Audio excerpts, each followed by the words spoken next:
সারিবদ্ধ বিল্ডিংগুলো। এই যে আমাদের সামনে 11, এই যে 12 নম্বর বিল্ডিং, এই 13, এই পাশে 40। তবে অধিকাংশ বিল্ডিংগুলোই একরকমই বেশ দৃষ্টিনন্দন, যে 700-800 বছর আগের বিল্ডিংগুলো যে এত সুন্দরভাবে তৈরি করা হয়েছিল, যে অসাধারণ দৃষ্টিনন্দন কারুকাজ দেখেই মন ভরে যাচ্ছে।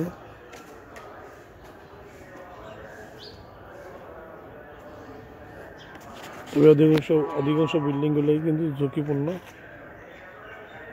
এই যে আমাদের সামনে এই যে বিল্ডিংটা লেখা আছে ঝুঁকিপূর্ণ ভবন, কেউ যদি না ওঠে,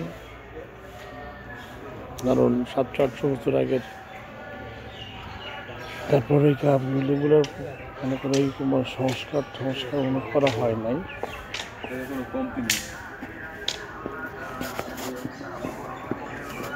এই যে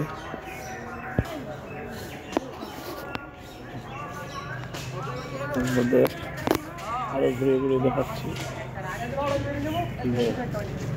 ঐতিহাসিক স্থানে আসলে বেশ ভালো লাগে।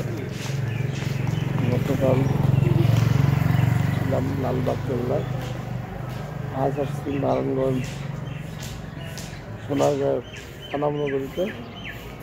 পানামনগরী এসে বেশ ভালো লাগলো। প্রায় 14 বছর পর আসলাম। পানামনগরীর আমার সামনে এই একটা বিল্ডিংটা বেশ ঝুঁকিপূর্ণ, তবে সৌন্দর্য বেশ মনোমুগ্ধ করে রাখছে। এই মনোমুগ্ধ পর বেশ ভালো লাগলো এসে দেখে, যে প্রাচীন ইতিহাসের সাথে সাক্ষী হিসেবে এই বিল্ডিংগুলো এখনো দাঁড়িয়ে আছে।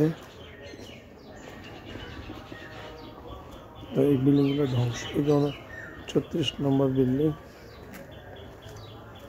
লেখা আছে যে ঝুঁকিপূর্ণ ভবন ধ্বংস, তখনও ঝুঁকিপূর্ণ ভবন। আমরা এখন 35 নম্বর ভবনের সামনে আছি। ভালো লাগলো যে অধিকাংশ বিল্ডিংগুলোই সেম টু সেম।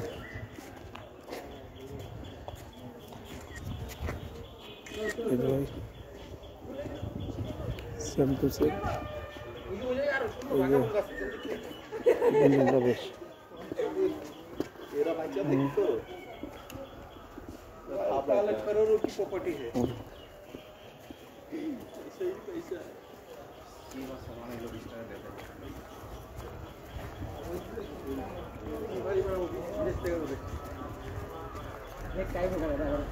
এখন 32তম ভবনের সামনে 32তম ভবন,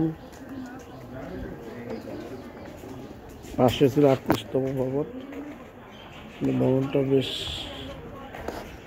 পুরোপুরি প্রায় ধ্বংসগ্রস্ত, কিছুটা আছে ভেঙে গেছে।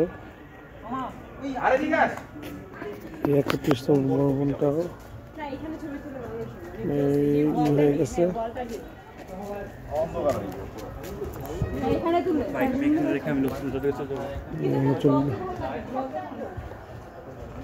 ওই যে 30তম ভবন দেখা যাচ্ছে আমাদের পাশে। আমি আবার আপনাদের সামনে আসলাম আপনারা বিস্তারিত দেখতে। পপুলার টিভি 24/7 দেখুন,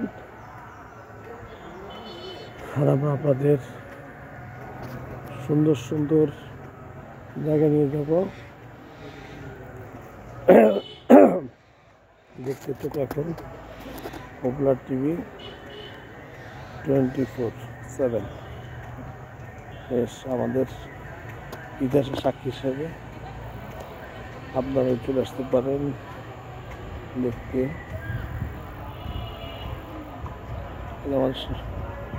আমার পাশে আছে 20তম ভবন। 20তম এটা ঝুঁকিপূর্ণ। আর আরও সামনে যে এই ভবনগুলোও প্রায় সংস্কার করা হয় নাই। সংস্কার আসলে করলে তো আর ইতিহাসের যে সাক্ষরগুলো থাকে সেটা থাকতে পারে না। হয়তো সরকার কাছ থেকে একটু উদ্যোগ নেওয়া হয় নাই। এই জন্য ইতিহাসের সাক্ষী হিসেবে ভবনগুলা এখনো রয়েছে। এখন আমরা 21তম ভবন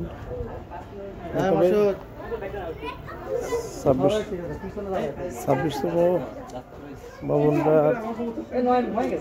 ইটা বেশ মোটামুটি বেশ ভালোই আছে অন্য কোনো ভবনের চেয়ে। এটা 22তম ভবন। 22তম ভবনটা ছোট। হ্যাঁ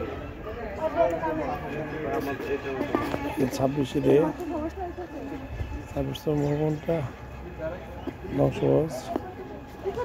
এই যে আমাদের পাশে 25।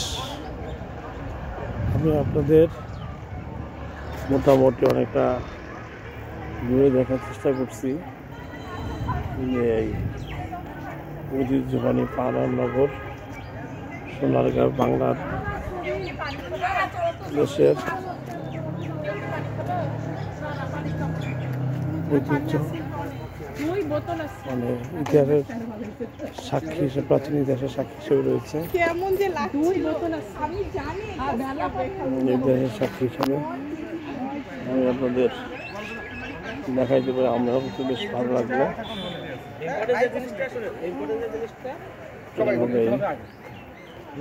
সামনেও আমার আরো সামনে একটা ভবন দেখা যাচ্ছে যে তবে এখন এখানে হয়তো একটা বিল্ডিং ছিল, হয়তো এটা মনে ভেঙে গেছে। পাশে মনে বোঝা যাচ্ছে ধ্বংস হয়ে। এখানে হয়তো নদী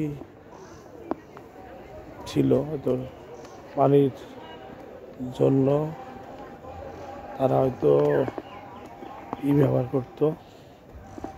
আমার সামনে আর একটা ভবন আছে। এই ভবনটা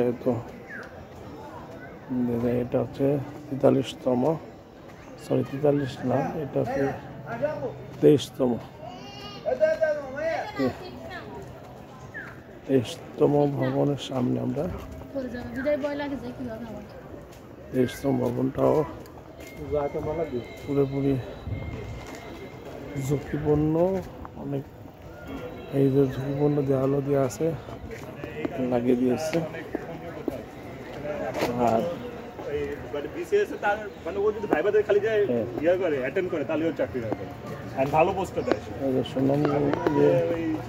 সোনারনগরে এই যে একটা পুকুর আছে, বিশাল না মোটামুটি পুকুর। পাশে হয়তো পাশে হয়তো খালটাকে আমরা আপনাদেরকে ঘুরিয়ে ঘুরে দেখাই। এইটাকে কোনো হয়তো এক সময় কোনো নদী এমনি তো সোনারগাঁও হচ্ছে নদী বন্দর এলাকা, আর এটা হয়তো ওই আমলে এটাকে খাল অথবা জলাশয় বলা যাইতে পারে, পানির ব্যবহারের জন্য। এই ব্যবহারের জন্য আপনাদের জলাশয় কিন্তু সোনারগাঁ বেশ অনেক গাছপালা আছে। বিদায় নিচ্ছি মাসুদ ভাই। আপনারা আমাদের পাশে থাকুন, সুন্দর সুন্দর ভিডিও দেখুন, দেশের ঐতিহ্যগুলো দেখার চেষ্টা করবো আমরা। পাশে থাকার জন্য ধন্যবাদ।